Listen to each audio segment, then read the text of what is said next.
Bien-aimés frères et sœurs, est-ce que nous sommes conscients que nous sommes une partie de l'histoire du salut et que nous prenons part à ce que Dieu fait maintenant?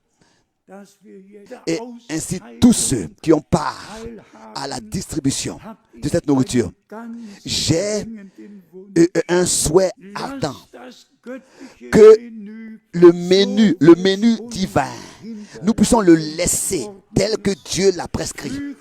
N'ajoutez rien au menu divin, au repas. N'ajoutez aucune interprétation. Laissez la parole originale, qu'elle soit valable telle qu'elle est sortie de la bouche de Dieu. Et c'est ainsi que tous les frères qui sont enflés et pensent être quelque chose, ce sont justement de telles personnes qui viennent avec une révélation particulière. Ça, c'est le premier signe qu'ils ont été déjà aveuglés par l'orgueil. Quand ils pensent savoir quelque chose et revendiquer quelque chose. Non, celui que Dieu vraiment utilise, il reste dans l'humilité, sous la protection de Dieu, il reste surtout dans la parole de Dieu.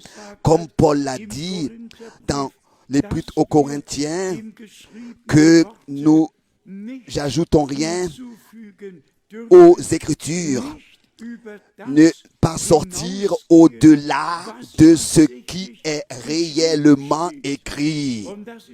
Et ça, c'est vraiment très, très important, bien-aimés frères et sœurs, de ne pas sortir au-delà de ce qui est écrit, mais de rester toujours dans le cadre des Écritures, dans tout ce qu'on fait, dans tout ce qu'on dit, telles qu'elles nous ont été transmises.